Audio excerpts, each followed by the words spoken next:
You want to look at how strategies perform in markets that were in different conditions. Was it volatile, or was that period quiet? Was it in a strong uptrend in stocks, or was there high inflation or low inflation? That's really important when you look at a strategy, because what you're looking to do is to develop what's called a robust strategy, which means that it can work in many different market environments.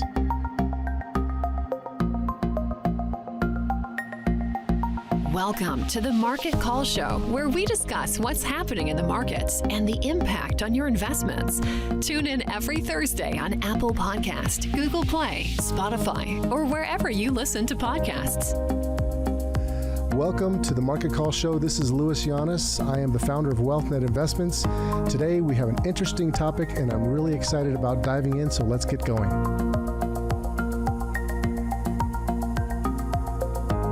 We as investors need a sound foundation for making investment decisions that are not clouded by human flaw and emotion. It's amazing how often people make investments based on tips, news, or opinions rather than on sound, factual research. What we really want to do is think like a doctor or scientist. So that is the basic topic of today's conversation. And I want to just dive in because investors should think like a doctor. I guess you could think about pharmaceuticals as an example. There's always cases where you go, oh my gosh, that drug didn't work out and things like that. But we know that science has made huge strides in the medical field. And we use double-blind tests. We have hypotheses that we start from. We look at data, we observe the data. We look at statistical significance testing. All these concepts can help you make better decisions and then create drugs. We have drugs today that are unimaginable had we known about them. We wouldn't even have thought of these drugs working 20 years ago, 50 years ago. So think about that. So in the investment world, the difference between the investment world and, say, physics is that human beings are involved and human beings do not act consistently the same way all the time, but they have tendencies. So the actual efficacy of these strategies, meaning the percent often that they're always perfectly right, is smaller than it would be with, say, physics, because physics, we have hard science or hard physical laws that tend to exist.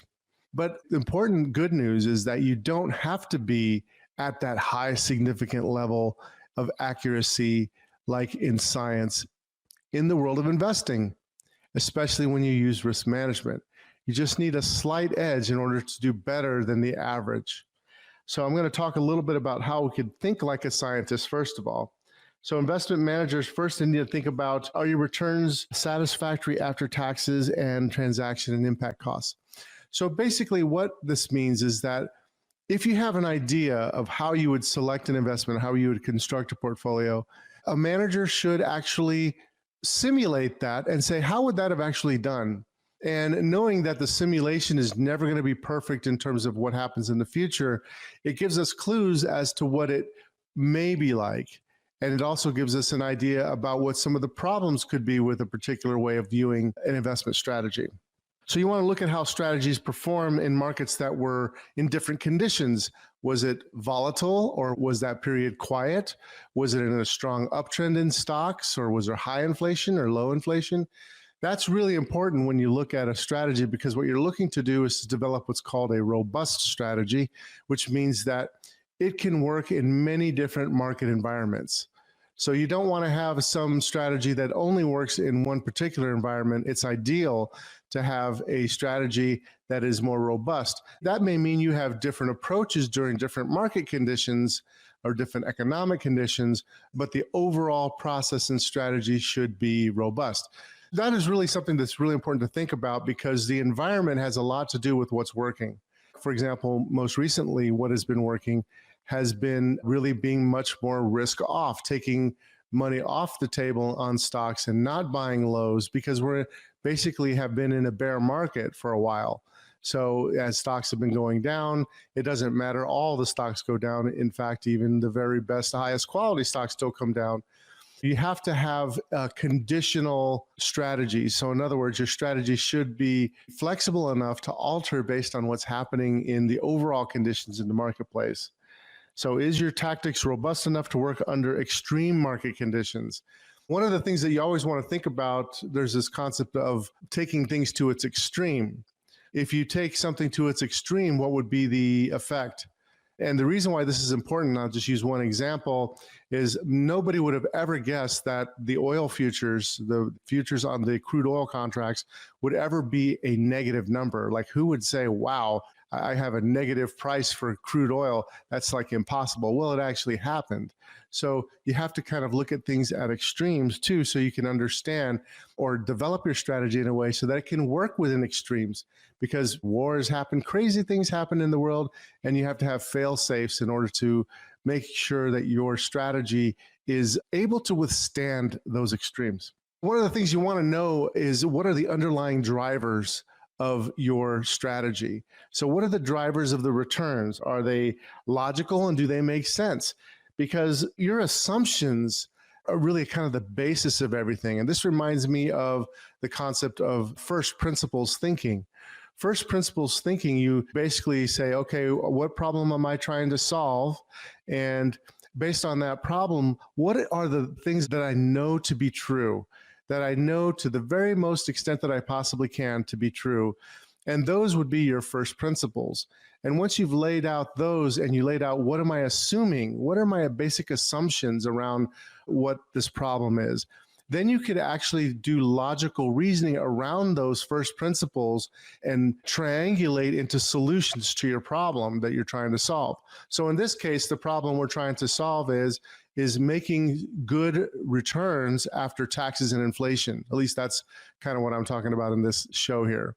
So making good competitive returns, robust returns over long periods of time that will beat taxes and inflation is the idea. So what do you absolutely know about the situation, and then what can you triangulate into? So what are those assumptions? You want to know, like, what is the chance that the strategy will perform better than randomly just throwing a dart? This gets into some statistical work. That's why I really like looking at data and hard data rather than just stories. I love stories, and we all love stories, and a lot of times those stories can be meaningful and lead to good profits. What I mean by story is, like, what is the story behind a particular company and why it should do well, and what is the narrative that leads you to believe that this will be a good investment or a bad investment. Those narratives are important, but narratives without numbers, I always say this, narratives without numbers are really meaningless. You got to have numbers to back it up. And that's why I like to use strategies and simulations, because that could help you make a better decision. So scientific evidence proves that we tend to make systematic mistakes regardless of intellect. So this is the thing that's really interesting. You could talk to, and I've seen many great analysts that have just tremendous intellect. They really are smart. You listen to them and you go, oh my gosh, there's no way this guy could be wrong. And they could be making systematic errors and be wrong. There are some guys and gals on Wall Street that are so convincing. And you have to stop and look at it and say, okay, that was a narrative. Now let's look at the data. So that's really important. Lately, I've been looking at some data with various things. I won't bring them up because they're kind of political in nature, even though wasn't looking at them for political reasons, but they could be assumed to be political. And the data was just so completely off from what you're hearing on the news, like completely off. And it's like, that doesn't make any sense. So when you go from first principles off of the data, you go, okay, that doesn't make sense. If you worry about your investments, need to make complex financial decisions, or pay unnecessary taxes, the lack of proper financial planning and investing may already be costing you a great deal. When you are ready to turn your peace of wealth into peace of mind, go to wealthnetinvest.com and click on the Schedule a Call button to talk to us and get a free consultation today. I'm going to talk a little bit about some of the systematic errors that we can make, and that leads to opportunity. Let's just go through some of these. The first one would be herding. Herding behavior is the tendency of individuals to mimic the actions of other people, whether those actions are rational or not. Individually, most people will not necessarily make irrational choices. So when we're just individually, we won't necessarily make a bad choice that's irrational. But when we are part of a larger group, we tend to follow the herd. We all want to think we are rational beings, but that's not supported by the facts we need to think independently. It's really tough. If you're always listening to what everybody is saying around you, you'll get this herd thinking, which leads to systematic errors. The next one is overconfidence. This feeling leads us to trade too often or to invest too heavily in a particular asset. We're definitely seeing that right now based on the data. I mean, you could look at the percentage of assets in households right now that is in stock, and it is at highs near the high end of the historical range. I was just looking at some research that was actually put out by Ned Davis. And Ned Davis Research plotted the percentage of stocks as a whole compared to the net worth of households. And that number is really high, and it was a very long-term chart. So that's something that we see right now. We are self-assured of our superiority. Not everyone can be an above-average investor, yet we all tend to think we are. This can lead people to trust their gut rather than to do homework. Believe it or not, many times a gut feeling is not as good of a source for decision making. That is true. I actually was talking to a good friend of mine who was a trader. I believe he was trading on the New York Stock Exchange. And this was a long time ago, obviously, when he was trading on the New York Stock Exchange. But he said the very best traders I knew were all gut. And so you hear that a lot of times. And basically, I know there's some research out there that says if somebody is trusting their gut, there's some information that is coming in their mind that is part of that gut, and it's usually from experience. So there is an element there. I don't want to diminish the gut feeling because there is an importance to that, especially when you have a lot of experience. When you don't have a lot of experience, your basic gut feelings can absolutely get you into trouble in the investment world, because we are, in a sense, wired, if you will, even though there's no wiring in our brain, but we are, in a sense, conditioned to survive based on certain emotions, and those emotions can get us in trouble in the investment world. Overreaction would be the next one I want to talk about. Overreaction is when you describe the tendency of people to overreact to new information. How many times are we swayed by the financial news or some other media?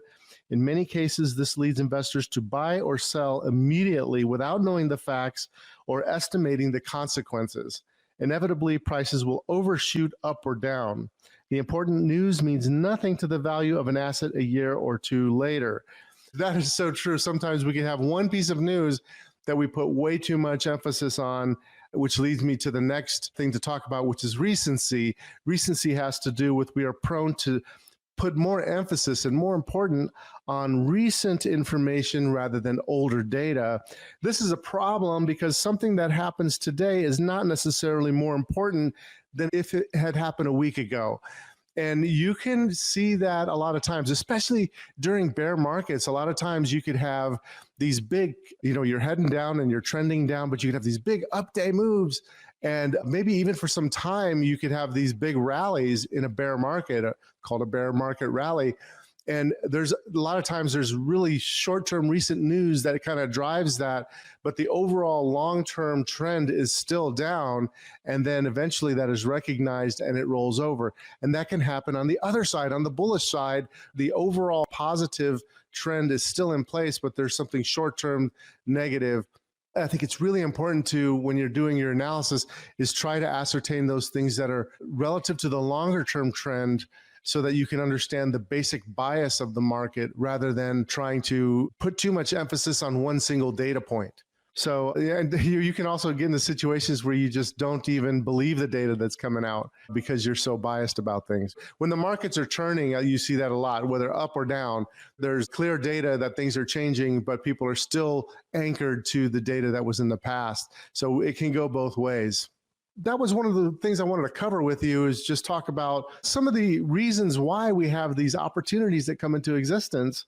And it has to do with the fact that we're not perfect. And we can use data to help us to make better decisions so we don't fall into those traps.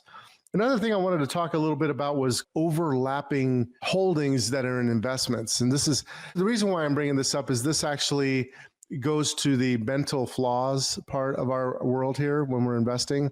A lot of people have portfolios where they blend a lot of mutual funds together. They may have 2 to 10 or maybe even 20. I've seen mutual funds that are blended together in a portfolio, or various types of funds, exchange traded funds. And what you see a lot of times is that there's a lot of overlap in the holdings. And so there's a bunch of hidden risks because there's concentration in those portfolios. I'm thinking about somebody who had a 401k or who has a 401k that had lots of concentration in one particular area and now had a very bad experience in the most recent performance because of that. You think you're diversified because you have all these funds. They're supposed to all be diversified, but if all your funds have overlapping holdings, think of like a Venn diagram where two are overlapping. The bigger the overlap, the more the risks. That's something that really can make a difference. So when we're thinking like a scientist, we have to actually develop strategies that have a basis for helping you make good decisions when times are good and times are bad. And it's sometimes those decisions will come and they don't seem so rational to you when you think about it on the surface. They may not even feel good. But then when you go through the logic, if you have sound logic in your strategy, you'll see, okay, it makes sense for us to either buy or to sell that particular investment. And because we have so many flaws in the way that we think. And there's a lot of different strategies that are out there that look to make absolute returns based on things. But the basic concept has to do with what's called explanatory variables, which is basically forecasting, kind of a fancy word for what are the things that determine when an investment's going to do well or not. And so we want to have explanatory variables, things that we are looking at that actually move the needle, not just noise. We want to look at the important things. Milton Friedman, a great economist, said that the only relevant test of the validity of a hypothesis is comparison of the prediction with experience. So that's essentially what you're doing to find explanatory variables, is looking at the logic of something you're looking at. Let's just say earnings, for example. We think earnings are important for the growth of a company and the value of a company.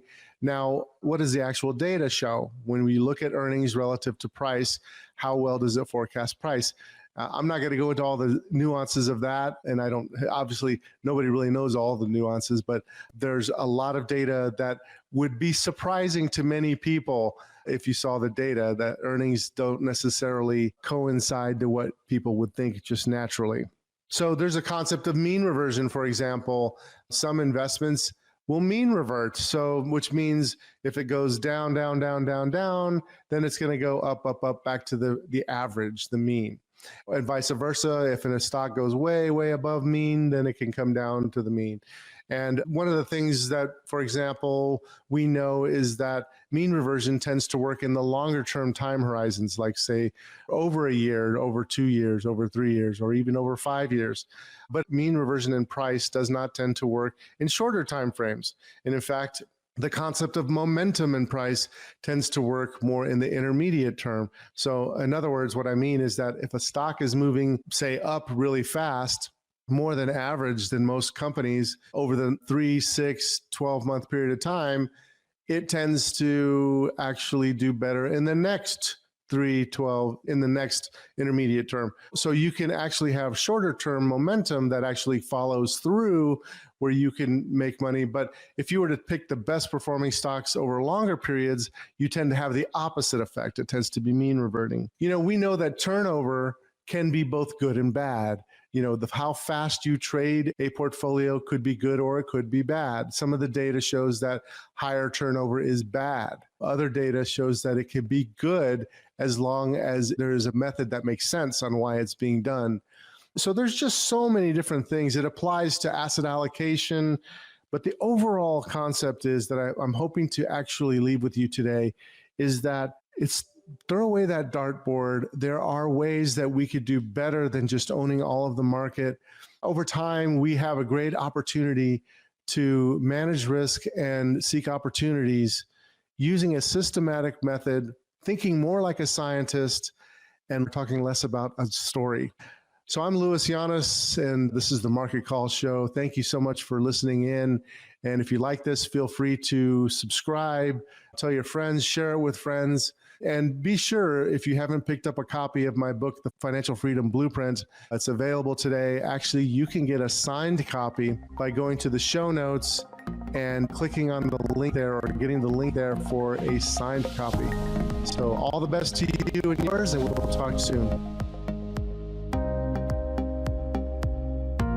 For the latest episode of The Market Call Show, make sure to like, subscribe, and follow us on Facebook, Twitter, and YouTube. Go to marketcallshow.com for all our past episodes and sign up to get alerts for new episodes. If you enjoyed the content of this episode, please leave us a 5-star review and comments. The information in this podcast is informational and general in nature and does not take into consideration the listener's personal circumstances. Therefore, it is not intended to be a substitute for specific, individualized financial, legal, or tax advice. To determine which strategies or investments may be suitable for you, consult the appropriate qualified professional prior to making a final decision. WealthNet Investments is a registered investment advisor. Advisory services are only offered to clients or prospective clients where WealthNet Investments and its representatives are properly licensed or exempt from licensure.